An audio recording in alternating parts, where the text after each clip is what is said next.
शर्म आनी चाहिए पुलिस डिपार्टमेंट को, शर्म आनी चाहिए। सेक्शन 144 तोड़कर 500,000 लोगों की रैली लेकर वहां पर बस स्टैंड में जमा होते हैं। वो जब आप एफआईआर नहीं कर सकते, आप बोल रहे हैं एफआईआर हम नहीं कर सकते इसलिए हम कोर्ट में पिट्टी केस के अंदर ये बोल रहे हैं कि हजारों लाठियां मिली, पत्थर मिले, सब मिले। क्या आपका इंटेलिजेंस क्या सो रहा था? क्या नींद की गोलियां लेकर सो रहा था? गुलबर्गा में हम इस अरेस्ट के खिलाफ, इस जो इनोसेंट लोगों को जो अरेस्ट किया गया है और जो वहां पर इलीगल एक्टिविटी हुई है, जो सेक्शन 144 को तोड़ा गया है, उसके ऊपर जब हम एहतजाज कर रहे हैं यहाँ पर peacefully, democratically doctor Baba Saheb Ambedkar के स्टैच्यू के सामने, तो आप हमारे लोगों पर 40 से 50 लोगों के ऊपर आप एफआईआर बुक करते हैं।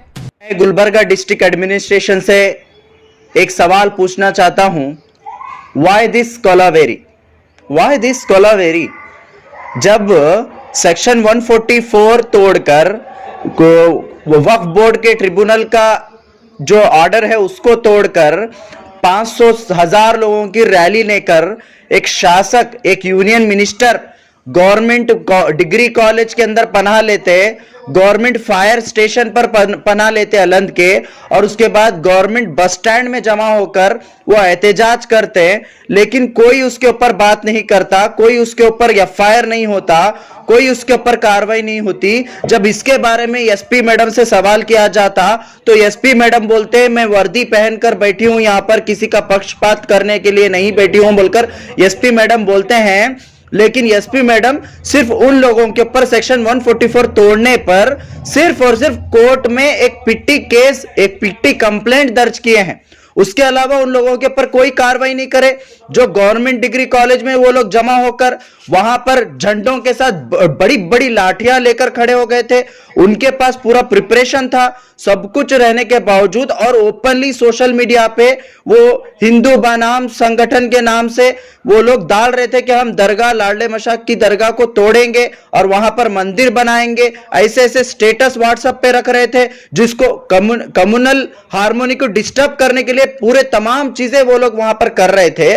वो चीज एसपी मैडम को और डिस्ट्रिक्ट एडमिनिस्ट्रेशन को नहीं दिखाई दी, लेकिन अलंद के अंदर ये बोल रहे हैं कि हजारों लाठियां मिली, पत्थर मिले, सब मिले। क्या आपका इंटेलिजेंस क्या सो रहा था? क्या नींद की गोलियां लेकर सो रहा था? क्या आपको नहीं पता था कि इतना सेंसिटिव केस है बोलकर?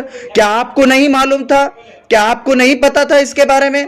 फिर भी आप लोग क्यों काम नहीं करे? जब आपको लकड़ियां वहां पर मौजूद थी बोलकर मालूम हुआ, जब आप वहां पर आपको मालूम पड़ा कि वहां पर पत्थर रखे गए हैं मारने के लिए, तो आप क्यों सीज नहीं करे वक्त से पहले? जब आप बोल रहे हैं कि 28 को ही बिफोर एक दिन पहले ही आपको मालूम था, आप एफआईआर भी करे थे, वो करे थे, ये करे थे, आप दो जगह दो बयानबाजी कर रहे हैं। आप एक ओहदे पर हैं, आप एक आईपीएस ऑफिसर्स हैं, आप एक आईएएस ऑफिसर हैं, आप लोगों को किस तरीके से बात करना चाहिए आपको खुद को नहीं मालूम? अगर जो लोग गलत किए हैं, जो लोग लाठी उठाए हैं, जो लोग पत्थर उठाए हैं, बिल्कुल उनको सजा दीजिए। आप कौन नहीं बोल रहा है आपको उनको अरेस्ट करने के लिए? कौन नहीं कह रहा है आप उनके ऊपर कार्रवाई करने के लिए? लेकिन आप लोग क्या कर रहे थे? आप लोग सो रहे थे क्या? आपकी इंटेलिजेंस सो रही थी क्या? जब लकड़ियां जमा हो रहे थे, जब पत्थर जमा हो रहे थे, ट्रैक्टर भरकर पत्थर जमा हुए बोलकर आपका क्लेम है, वो ट्रैक्टर भरकर पत्थर आपको नहीं दिखा क्या? क्या आपके आंख बंद थे क्या? तो ये सबसे बड़ा सवाल है। उसके बाद जो अलंद के अंदर ये बोल रहे हैं कि हम पीसफुली वहां पर सब कुछ मैनेज किए, ऑलरेडी पूरी चीजें तयशुदा थी, 10 लोगों को भेजने का तय था, यहां से 5, वहां से 5। जब ये सब कुछ तय था तो आप लोगों ने जनता को क्यों नहीं बताया? जब जनता को बताना चाहिए था ना आपको, आप क्यों पब्लिक को नहीं बताया? तो आप चाहते थे ही ये होना है, आप इंटेंशनली आप चाहते थे कि ऐसा हो, ऐसा लगता है मुझे। आप दरगाह कमेटी के ऊपर ढकल रहे हैं। आप बोल रहे हैं एक तरफ डीसी सर जैसे ही पूजा करके बाहर आने के बाद पब्लिक टीवी पे, टीवी चैनल्स पे, सब जगह पर बयान देते हैं कि दरगाह कमेटी पूरा कोऑपरेट करी है, इसी के वजह से हम वहां पर जाकर पूजा करने में कामयाब हो गए उन लोगों को लेकर बोलकर आप बोलते हैं। आप लोग दो बातें क्यों कर रहे हैं?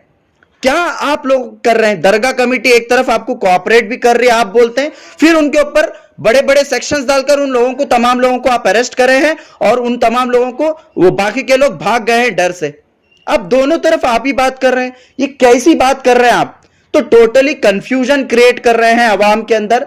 और उसके बाद जब गुलबर्गा में हम इस अरेस्ट के खिलाफ, इस जो इनोसेंट लोगों को जो अरेस्ट किया गया है और जो वहां पर इलीगल एक्टिविटी हुई है, जो सेक्शन 154 को तोड़ा गया है, उसके ऊपर जब हम एहतजाज कर रहे हैं यहां पर peacefully, democratically, doctor Baba Saheb Ambedkar के स्टैच्यू के सामने, तो आप हमारे लोगों पर 40 से 50 लोगों के ऊपर आप एफआईआर बुक करते हैं। शर्म आनी चाहिए पुलिस डिपार्टमेंट को, शर्म आनी चाहिए। सेक्शन 144 तोड़कर 500,000 लोगों की रैली लेकर वहां पर बस स्टैंड में जमा होते हैं, वो जब आप एफआईआर नहीं कर सकते, आप बोल रहे हैं एफआईआर हम नहीं कर सकते इसलिए हम कोर्ट में पिट्टी केस उनके ऊपर बुक करें। वो कौन सा केस है? 700 रुपए दिए तो छूट जाते वो केस के अंदर।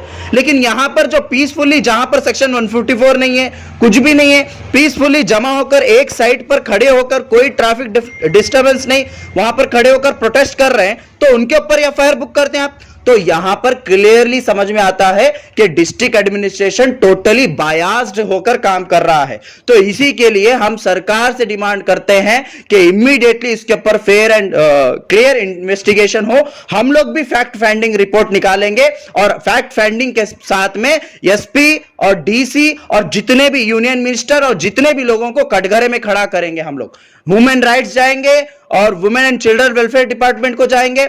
आप बोल रहे बच्चे लाठी लिए, बच्चे पत्थर लिए थे, औरतें वो ली थी, क्यों वो क्या बस स्टैंड के पास आकर आपके पास आए थे? क्या आप जो प्रॉपर्टी उनकी है, जो दरगाह के पास जो प्रॉपर्टी है, उस प्रॉपर्टी को बचाने के लिए वो लोग जमा हो गए थे?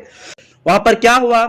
जब स्टेटस डाल रहे हैं, जब रैली निकल कर आ रहे हैं, जब सब कुछ एकदम लोगों के दरमियान में एक नफरत और एक भय का माहौल क्रिएट किया, इनको लाठी उठाने में, इनको पत्थर उठाने में प्रोवोक क्यों किए? खुद यूनियन मिनिस्टर, खुद बीजेपी के शासक, वहां के तमाम लोगों ने प्रोवोक किया। जाहिर बात है, जो लोग अनपढ़ है, जो लोग नॉलेज नहीं रखते, वो लोग क्या करेंगे? अपने घर को बचाने के लिए कुछ ना कुछ करेंगे ना, कुछ ना कुछ करेंगे। तो आप उनके लिए क्या किया? आप लोगों ने पहले अवाम को कॉन्फिडेंस में नहीं लिया, लोगों को कॉन्फिडेंस में नहीं लिया। आप लोग समझ गए कि सिर्फ दरगाह कमेटी के चंद लोगों को लेकर या चंद सो कॉल्ड पॉलिटिकल पार्टीज के लीडर्स को लेकर आप समझ गए कि पूरा कॉन्फिडेंस में आ गया। क्या ऐसे आईएएस आईपीएस ऑफिसर ऐसा काम करते हैं क्या? जनता को भी आपको कॉन्फिडेंस में लेना होगा। आप लोग कब से लीडर्स के ऊपर भरोसा करना शुरू कर दिए? आप लोग कब से इन लोगों के ऊपर डिपेंडेंस होना शुरू कर दिए? वैसा है तो आप लोग अपनी वर्दी छोड़िए, अपना पोजीशन छोड़ दीजिए। सैलरी लेकर क्यों काम कर रहे हैं आप लोग इतने बड़े बड़े पोजीशंस पे? तो आप लोगों की गलती है, टोटली डिस्ट्रिक्ट एडमिनिस्ट्रेशन की गलती है इसके अंदर, पुलिस डिपार्टमेंट की गलती है इसके अंदर, और वो पॉलिटिशियन जो इसके मीटिंग्स के अंदर जो मौजूद थे, वो तमाम पॉलिटिशियंस भी इसके अंदर गुनहगार है। इसीलिए ये आम आवाम सफर कर रही है। मैं एसपी मैडम से और डीसी सर से यही रिक्वेस्ट करता हूं, यही डिमांड करता हूं, जिन लोगों को भी आपने इलीगली इनोसेंट लोगों को जो अरेस्ट किया है उनको इमीडिएटली रिहा करें। हाँ, आपके पास वीडियोज हैं, आपके पास ऑडियोज हैं, जो कुछ भी हैं, आप उनके ऊपर कार्रवाई करिए।